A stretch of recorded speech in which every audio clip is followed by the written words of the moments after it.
अच्छा मतलब ratio wise आप कंपेयर कर रहे मैं हैं। तो पूछ रहा हूँ तुमसे। वो तो इन्फॉर्मेशन ले रहे हैं। अभी कि ऐसा एक बार में हो गया तो उसकी फीलिंग आ गई, हाँ। या ऐसा 5 बार हुआ, 5 बार एक ही मानी और एक ही नहीं मानी, ऐसा हो सकता है। चलिए। 5 में से एक बार उसकी मानी, 4 बार दूसरी की मानी, ऐसा हो सकता है। हम 5 पे नहीं आते, हम 2 बार पे 2 बार पे। दो बार हुआ। हाँ अब अगर दोनों में एक बार दोनों का माना जाता है तो दोनों के अंदर सेटिस्फेक्शन रहता है ना। ठीक है। तो वो आदमी में गलती नहीं है ना, अभी तो अभी वो कंपैरिजन नहीं कर रहा है, इसका मतलब क्योंकि बराबर बराबर कर रहे हैं। कंपैरिजन का सिनेरियो कहां पे आया हाँ। जब दोनों बार फर्स्ट पर्सन की बात मान ली। ठीक है। तो अब ये फैक्ट है, अब वो दोनों बार वो बात क्यों मानी गई है का एक्सप्लेनेशन उसको अगर नहीं दे रहे हो आप, हां अगर उसके मन में वो जिज्ञासा है, हां क्योंकि आपने 10 जनों से सजेशन मांगा, 2 नहीं दिया, बिल्कुल। तो बाकी 8 जनों से आपको बात करने की जरूरत नहीं है। लेकिन जिसने दिया, जिसका नहीं माना गया, उसको आपको एक एडिशनल टाइम उतनी तो देनी पड़ेगी जब तक उसको मन में ये क्लियर हो कि मेरा सजेशन इसलिए नहीं माना गया। अब आप इग्नोर कर दोगे उसको तो उसको फील होगा ही, आप नहीं मानते उससे सजेशन, वो थोड़ी देने आ रहा था। मतलब आपने सजेशन मांगा, ठीक है 2 जनों ने सजेशन दिया, एक का आपको मान लिया, उससे कुछ समझाने की जरूरत नहीं है। जिसका नहीं मान रहे उससे बैठ के बात तो करोगे आप, और कोई 5-10 मिनट की बात रहती है, बहुत ज्यादा टाइम नहीं लगता है। प्रॉब्लम ये होती है कि अपने को ऐसा मन में आ जाता है कि इसको समझाना व्यर्थ है, प्रॉब्लम अपनी है। वो क्यों आता है सर, वो क्यों आता है क्योंकि जब आप सेकंड पर्सन को समझा रहे हो ना कि फर्स्ट पर्सन का जो सजेशन या थॉट था वो ज्यादा अच्छा था आपसे, या वो ज्यादा अच्छे एफिशिएंट वे में वर्क करेगा, ठीक है, और वो मानने को तैयार नहीं है कि नहीं मेरा जो थॉट है वो ज्यादा अच्छा वर्क वो करेगा। मानने को तैयार है कि जगह पे आपको एक्सप्लेन करना कम आ रहा है, वैसे बोलूंगा मैं। हाँ वो भी सर देखिए तो जब तक विनोद को जैसे समझ में आया कि अच्छा हाँ मेरी बात यही थी, तब तक आपको उससे बात तो करनी है। वो दोनों साइड हो सकती और है। आप उसके लिए यू कैन टेक हेल्प। कभी आप नहीं कर पा रहे हो, ऐसा होता है बहुत बार, अरे यार मैं अकेला नहीं समझा पा रहा हूं, तो आपके पास है विवेक, आप लेके आओ उसको, सर कि इसके मन में ये फीलिंग आ रही है और मैं इसको नहीं सॉल्व कर पा रहा हूं। This is the place where the HR buddy can help, where Vivek can help. और ये आप लोग जितनी जल्दी पकड़ के हेल्प ले लोगे ना, उतनी आपको बाद में एनर्जी कम लगेगी। ये सब ना शॉर्ट टर्म इन्वेस्टमेंट है, लॉन्ग टर्म बेनिफिट बहुत है इसका। सर मैं इसीलिए कह रहा था, मतलब मेरा जो ओरिजिनल कहने का मीनिंग था वो यही था कि परवाह से पहले इसलिए हमको कंपैरिजन रिमूव करने वाला जो पॉइंट है वो सबसे पहले फोकस करके रखना है। कंपैरिजन नहीं हो उसके लिए हमारे बिहेवियर को सुधारना पड़ेगा। वो कंपैरिजन हवा में नहीं आ रहा है, कुछ देख के आ रहा है।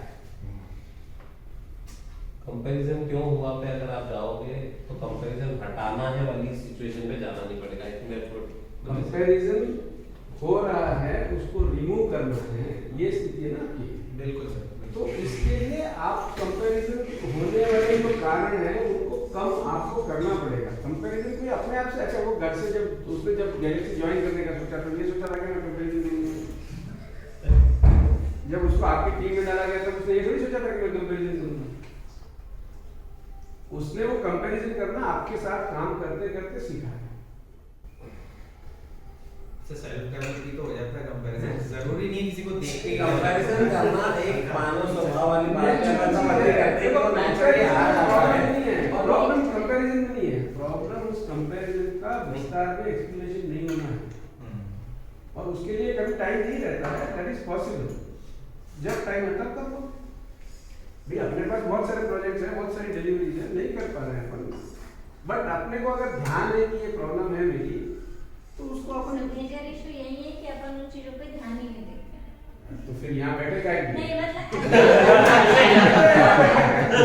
मतलब नहीं दे पाते हैं। कई बार ये स्थिति कई बार बनती ऐसा है हो जाता है कि अपन उन कि चीजों if you पे are- ध्यान ही नहीं जाता है कि सामने वाला कंपैरिजन के स्टेट में है या सामने वाला ये सब क्या चीजें पता ही बाद में चल रही होती ये है सब कई बार चीजें से। पता ही बाद में चल रही होती पर जब पता चल रही है तब बात तो ये बोलना चाहते हैं बेसिकली ये है कि उसको करने में आ करके तूने बात कर ली कि अच्छा चल तेरे को ये फील हुआ ना, अब समझ ले तेरा पॉइंट ऑफ व्यू ये है, मेरा अभी point of अभी view अपन ये है। इतना डिस्कशन कर बस रहे हैं। ऐसा नहीं होना चाहिए कि वो दूसरे पर्सन ने देख लिया वो उसके कंधे पर रख के सो गया। ये तो दूसरे पर्सन ने देख लिया। अभी सुनो, अभी अभी अपन यहाँ बात करते हैं। देखो अभी आपको अभी अपन कितने लोगों ने बात करी ना, अभी यहाँ बैठे कुछ लोगों को ऐसा लगा कि उसकी बात ज्यादा नहीं सुनी, इसकी नहीं सुनी जा रही, इसका क्या करोगे? इसी रूम में बैठे कुछ लोग अगर ऐसा सोच रहे हैं यार यार वो बात करता रहता है, उसकी बात सुनती जाती है, वही मीटिंग में बैठा रहता है, हम तो खाली बैठे ही हैं। अब क्या करो उसका? हाँ मतलब नहीं मैं इसका कुछ नहीं किया जा सकता जब तक कि वो आदमी ना बोले कि मेरे साथ इनजस्टिस हुआ है, तब तक कुछ नहीं हो सकता, तब तक वो घुटता रहेगा। हाँ, तब तक वो घुटता रहेगा। तब एज ए लीडर, इसीलिए बोल रहा हूँ, आप एज ए लीडर आपके नीचे अगर 8 जन है तो एवरी वन ऑफ देम, हर आदमी से आपको इंडिविजुअली 1-on-1 करना पड़ेगा। अभी अपन ग्रुप में बैठे हैं भाई, मैं अगर यहाँ बैठा हूँ तो मेरा ये रिस्पॉन्सिबिलिटी बनता है कि अच्छा जो नहीं बोल रहा है उनको एक बार अरे यार थोड़ा देर बोल तो तू, अच्छा इस पे तेरा क्या राय है। ये छोटा सा रोल है, यहाँ पे थोड़ा काम होता है।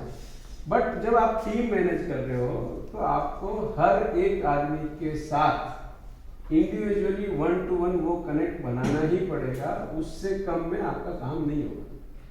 वो 1-to-1 वाला में करने का उससे ज्यादा की जरूरत नहीं है, उससे ज्यादा की जरूरत ही नहीं पड़ेगी, आप एंजॉयमेंट पे पहुंच ही जाओगे। मतलब जो अपन शुरू कर रहे हैं, वर्क विल बी एंजॉयमेंट। अगर आपके 8 लोग आपके साथ जुड़ के काम कर रहे हैं ना, एंजॉयमेंट उससे बड़ा कुछ नहीं होता है। मतलब बहुत सारी कहावतें बहुत सारी बन गई है ना, लोग कंपनी नहीं छोड़ते हैं, मैनेजर छोड़ते हैं। एक्चुअल बोलना क्या चाह रहे हैं, जहां उनको साथ में मजा नहीं आ रहा है तो छोड़ देता है आदमी, क्योंकि बाय चॉइस आ रहा है ना नौकरी पे, सबने बाय चॉइस ही सिलेक्ट किया है। तो जिसने सिलेक्ट किया है उसको अगर मजा नहीं आएगा तो क्यों रहेगा। और मजा लाने के काम में मेरा रोल क्या है? आप लोग सब बहुत एक क्रूशियल रोल पे बैठे हो। You are all now in a position where काफी लोगों की सोच रेगुलेट होगी उससे। वो कैसे सोचता है ये आपके बिहेवियर से जाएगा, आपके व्यवहार से जाएगा, आपके एक्शन से जाएगा, आपके बोलने के तरीके से जाएगा।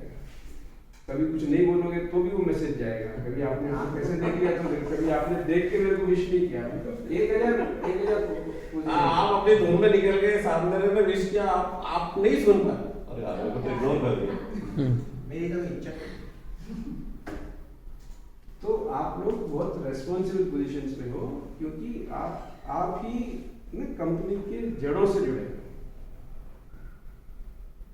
जितना हो ना ऊपर चले जाते हैं ना, उतना कट जाते हैं, तो बहुत डिफिकल्ट सिचुएशन है। तो आप लोग अभी जुड़े हुए हो, उस जुड़ाव को हमेशा बना के रखो। एंजॉयमेंट ढूंढते हुए आएगा आपके पास, आपको रखने की जगह नहीं मिलेगा, इतना एंजॉयमेंट में कहाँ एम्प्लॉइज से ही आएगा, और कोई चीज से नहीं आ सकता। मतलब बहुत डिटेल में जाएंगे तो और भी बहुत तरह से अपन इसको समझ सकते हैं, बट अपन अभी कोर में ये समझ लें कि आपके पास है लोग, आप उनके साथ काम कर ही रहे हो, काम करने का आपका मन बनाया हुआ है, उसको अच्छे से कर लो या बिना अच्छे से कर लो, 2 स्थिति है। और जो तीसरी स्थिति है क्या, तो कैसे करें? अच्छे से एंजॉय करते हुए तीसरी बात है done. Please share and subscribe.